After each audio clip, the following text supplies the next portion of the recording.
땅 끝까지 이르리라. 아멘.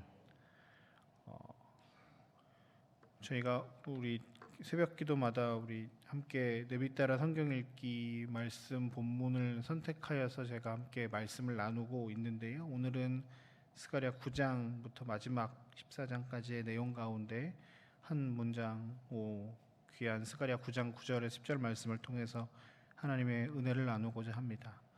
이 말씀은 우리가 스가랴 9장 9절에서 읽기보다 복음서에서 또 많이 인용되는 말씀이기도 합니다.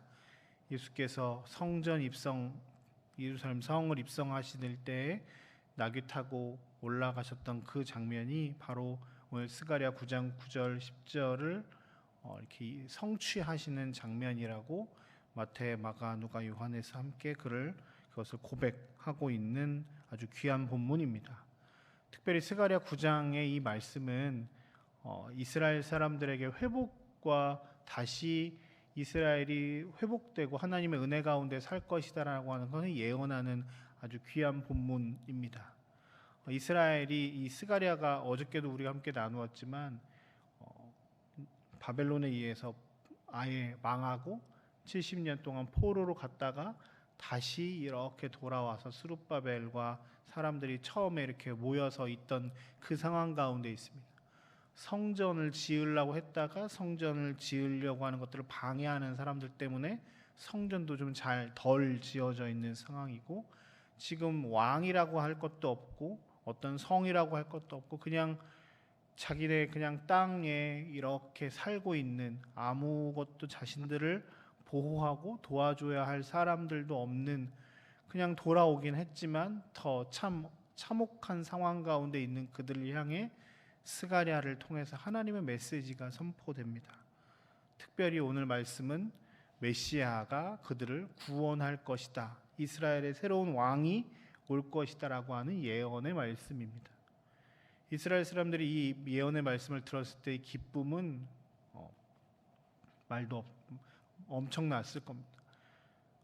내가 지금 바벨론에서 돌아왔는데 아무것도 없는, 그리고 성전을 좀 지어보려고 했는데 되지도 않고, 자신의 나라에 변변한 왕 하나 없고 자신을 다 이렇게 보호해줘야 할 아무것도 없는 그 상황에서 하나님께서 다시 선지자를 통해서 예언자를 통해서 이스라엘의 왕을, 메시아를 보내주신다고 하셨던 이 말씀은 그들에게 굉장히 큰 힘과 위로를 주는 말씀이었을 겁니다. 어쩌면 그들은 기대하고 있을 수도 있어요. 우리에게 다시 다윗과 같은 왕이 생겨서 이 주변 나라들을 다 무찔릴 것이다. 그리고 심지어는 우리를 그렇게 공격했었던, 우리를 힘들게 했었던 저 바벨론도 하나님께서 주신 왕으로 말미암아 싸워서 승리해서 우리가 다시 한번 큰 나라, 대제국이 되면 좋겠다라고 하는 인간적인 기대도 있지 않았겠습니까? 원수, 다시 한번 이걸 회복, 이런 생각들을 분명히 그들 가운데는 하고 있었을 겁니다.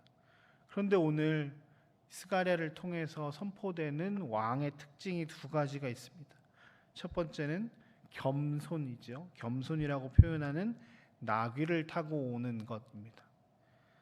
그 시절 많은 왕들은 큰 마, 멋진 마, 백마 이런 것들을 타고 다니고 전쟁터에서 그 말들이 왔다 갔다 하면 와, 대단하다, 힘이 있다 이렇게 보였을 겁니다.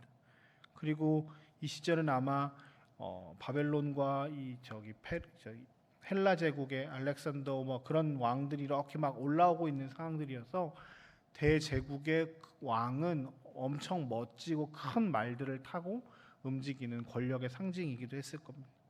그런데 그 왕은, 우리에게 주셨던 이 왕은 나귀를 타고 오신다라는 표현을 듭니다. 특별히 나귀 새끼라는 표현을 하는 거죠. 두 번째 10절에 보면 그 왕의 특징이 뭐냐면 평화의 왕으로 오신다, 화평의 왕으로 오신다는 거예요.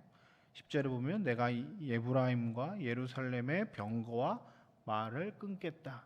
에브라임은 상징적으로 북이스라엘을 뜻하고 예루살렘은 남유다를 뜻하는 온 이스라엘 땅에 전쟁을 굉장히 잘할 수 있는 병거와 말을 끊고 활도 끊어서 전쟁을 없게 하겠다. 그리고 이방 나라에게 자신 이방 나라라고 하면 자신들을 공격했던 나라들 아닙니까? 저 사람들, 저 땅들 왕이 생겨서 다 없애버려야 돼가 아니라 그들에게 화평과 평화를 전한다.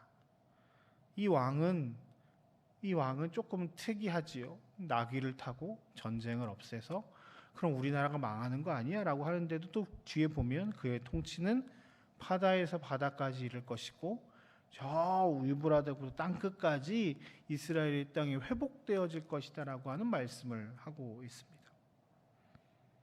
조금 애매한 느낌으로 받아들였을 거죠. 잘 이해할 수 없는 내용이기도 합니다. 그런데 우리는 이 9절 10절을 보면서 딱 한 분 떠오르는 분이 있습니다. 우리를 위해서 이 땅에 오신 예수 그리스도이십니다.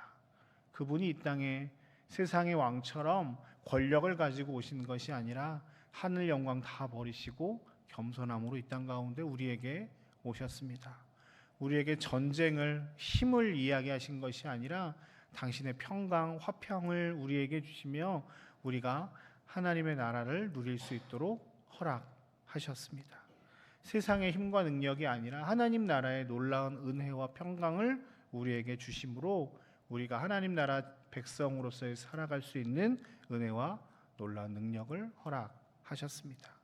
그러면서 우리도 오늘 우리의 삶의 자리에서 우리에게 임한 하나님의 나라를 누리고 또 그 하나님의 나라를 확장시켜 나아가며 겸손하게 또 화평과 평화를 전하며 세상의 방식이 아니라 하나님 나라 방식으로 살아가기를 주께서 오늘 우리에게도 원하십니다. 나를 높이는 것이 아니라 예수 그리스도를 높이는 겸손의 사람으로 주변 사람들을 정복하고 다스리고 빼앗아서 저 사람이 낮아지고 내가 높아지는 것이 아니라 모든 사람들에게 그리스도께서 우리에게 주신 평화를 전하며 살아가며 나아가는 것이 오늘 예수께서 우리에게 오셨고 우리에게 말씀하시는 놀라운 은혜의 현장입니다. 저와 여러분들이 오늘 말씀처럼 더욱 예수 그리스도를 높이며 나를 낮추는 겸손의 사람으로 또한 많은 사람들과 분쟁하며 그 사람들 것을 뺏고 내가 더 잘 먹고 잘 사는 것에만 집중하며 사는 것이 아니라 모두가 화평한 그리스도의 샬롬을 경험하는 놀라운 은혜가 우리 가운데 있어서 우리 주변이 하나님의 나라로 변화되는 놀라운 은혜가 오늘 여러분들을 통해서 나타나기를 주의 이름으로 축복합니다. 주님께서 그것을 위해서 이 땅 가운데 오셨고 우리에게도 그 일을 하라 명하십니다. 하나님의 은혜가 저와 여러분들의 삶 가운데 넘쳐나시길 주의 이름으로 축복합니다. 우리 잠깐 같이 함께 기도하겠습니다.